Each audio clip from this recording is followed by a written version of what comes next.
Yun na, magpapalit tayo ng rear wheel hub bearing kasi hindi na kaya. Actually, ginagawan ko ng paraan to. Ginawa ko siya ng paraan. Nilinis ko yung loob.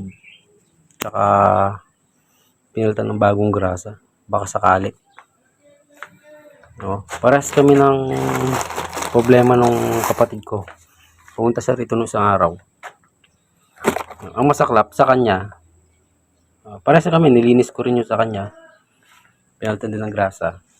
Ang masaklap, yung sa kanya umukay. Yung sa akin hindi.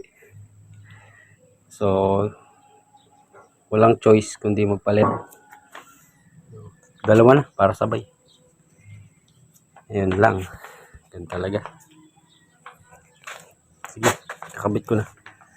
Kabit muna natin. Dun, no?